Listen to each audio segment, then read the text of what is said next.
এত মজার ছোট মাছ ভুনা কখনো কি খেয়েছেন?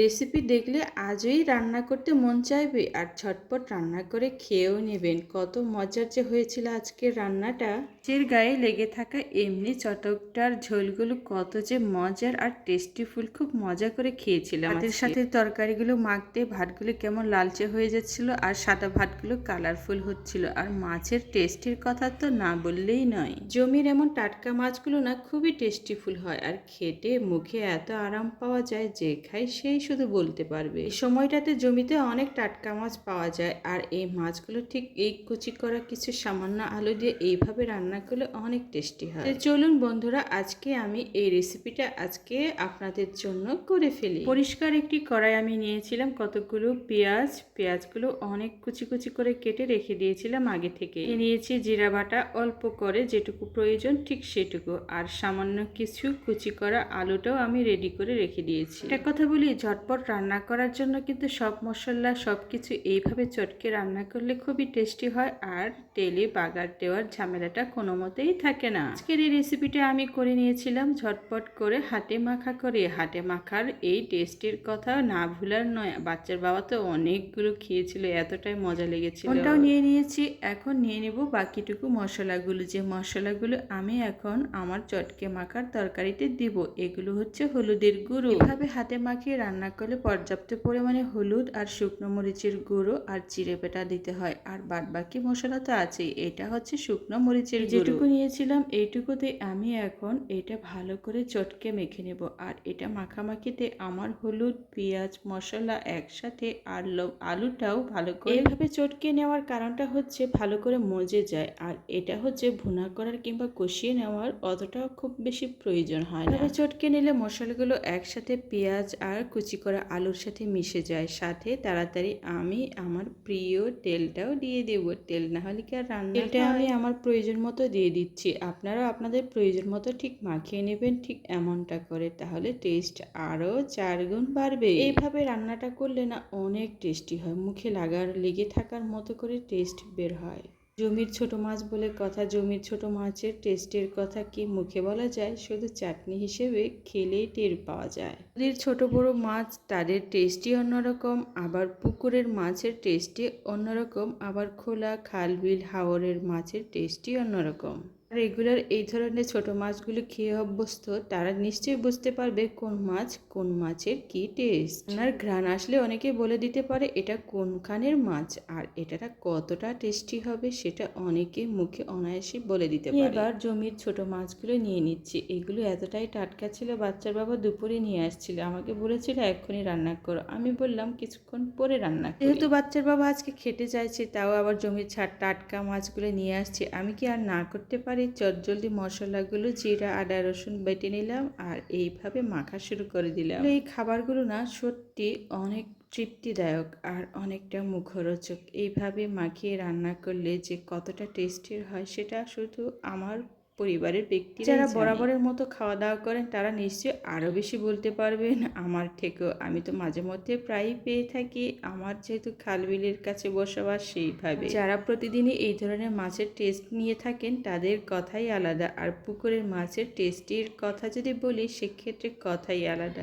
এই জমির মাছের কাছে পুকুরের মাছের টেস্ট একেবারেই ফেল। সে সাথে মশলা তেল সবকিছু মাখিয়ে নিয়েছে। এবার পানিটাও আমি দিয়ে দিচ্ছি পরিমাণ মতো। এইটুকু পানি দিয়ে আমি হালকা কষিয়ে নিব রান্নার পূর্বে। মানে আমি বলতে চাচ্ছি রান্নার হওয়ার ঠিক 1 মুহূর্ত পর্যন্ত এটুকু পানি দিয়ে আমি একবার কষিয়ে নেব মাছ আর এই আলু আর পেঁয়াজ দিয়ে। এই তো আমি চুলায় বসিয়ে দিয়েছি। যে সুন্দর লাগছে না, মনে হচ্ছে আমার রান্নাটা হয়ে গেছে, কিন্তু আমি সবে মাত্র চুলায় বসিয়েছি। চুলাটা ভালো করে চারিদিকটা পরিষ্কার করে তারপর আমি আমার প্রিয় তরকারিটা বসিয়েছি। বাবা তো শখ করে বলছিল তুমি এত মজা রান্না করছো, আমি আজকে ভালো মতো করে ভাতটা খেয়ে নেব, কারণ তোমার হাতের রান্না বলে কথা।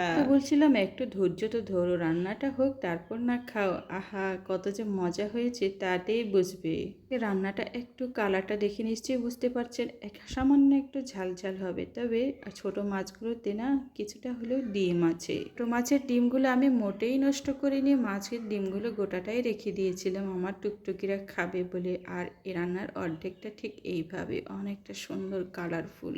যে পানিটা দিয়েছিলাম ঠিক ওটা দিয়ে এমনটা ভুনা ভুনা মাখা মাখা আমার রান্নাটা হয়ে গেছে। তবে আমি আরেকবার কষিয়ে নেব সামান্য একটু পানি দিয়ে। এখন যদি আমি আরেকটু পানি দিয়ে কষিয়ে নিই তাহলে সেই টেস্টটা হবে অসাধারণ তৃপ্তিদায়ক। একটা কথা বলি, আমি কিন্তু খুবই রান্না করতে ভালোবাসি, আর তার থেকে ভালোবাসি আমার পরিবারের সদস্যদের এই টাটকা রান্না খাবারগুলো খাওয়াতে। আমি প্রতিদিনই ওদের জন্য টাটকা রান্না করে খাওয়াই, আর ঠিক এইভাবে অনেক মজাভাবে রান্না করে দেই। এখন দিচ্ছি সামান্য পরিমাণে একটু রাঁধুনি গুঁড়া। এই রাঁধুনি গুঁড়া আমার টেস্টটাকে আরেকটু বাড়িয়ে দিবে। এটা হচ্ছে গরম মশলার গুঁড়া। আমি কোনো কিছু ব্র্যান্ডের প্রমোশন করছি না, আমি আমার রান্নাটা সুন্দরভাবে গুছিয়ে নেওয়ার জন্য আরও টেস্টিফুল করার জন্য মশলাগুলো অ্যাড করেছি। তো মশলা দানাগুলো খুবই মিহি, সেক্ষেত্রে এই যখন ফুটন্ত অবস্থায় ঠিক এইভাবে মশলা গুঁড়ো করে অ্যাড করা হয় তখন আরও টেস্ট বেড়ে যায়। কতটা ঘন হচ্ছে আর কালারফুল হচ্ছে তরকারি দেখেই বুঝতে পারছেন কত সুন্দর টেস্টিফুল। শুধু এখন চেটে দেখার প্রয়োজন কতটুকু লবণ হয়েছে। আমি আমার প্রয়োজন মতো সব ধরনের মশলা,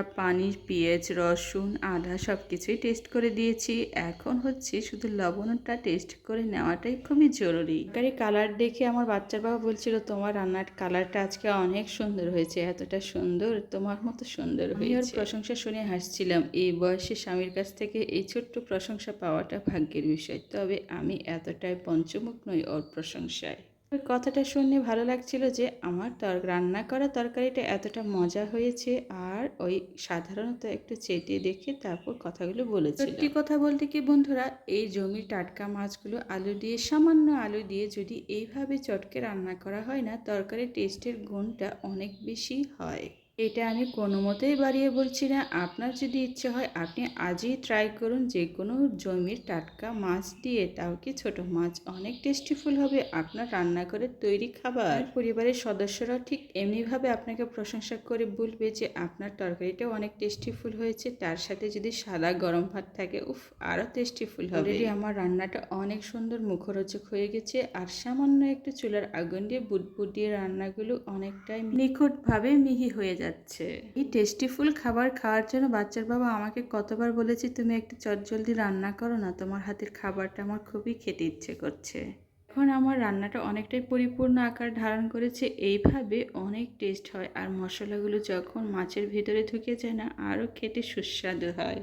আমি এখন কি করব, গরম গরম ভাত দিয়ে সবার জন্য এই ছোট মাছের চচ্চড়ি খাবার রেডি করে দিব। ওদের প্লেটে অনেক সুন্দর করে সাজিয়েও দিব। আজকে আমাদের পরিবারে অন্য কোনো তরকারি আর কোনো প্রয়োজন নেই, ঠিক এইভাবে অনেক মজাদার ছোট মাছ রান্না করলে মাংস ফিল, আর এই তরকারি দিয়ে শুধু আপনি এক প্লেট কেন 2-3 প্লেট ভাতও খেয়ে ফেলতে পারবেন। মজাদার খাবার রান্না দেখার জন্য আমার প্রিয় বন্ধুদেরকে অনেক অনেক ধন্যবাদ। তার সাথে আরেকটা কথা বলি, সাবস্ক্রাইব করতে কোনো মতেই ভুলবেন না। আরও যদি বেশি ভালো লাগে তাহলে শেয়ার করে আপনার প্রিয় বন্ধুদের দেখার সুযোগ করে দিবেন। অসংখ্য ধন্যবাদ আবারও।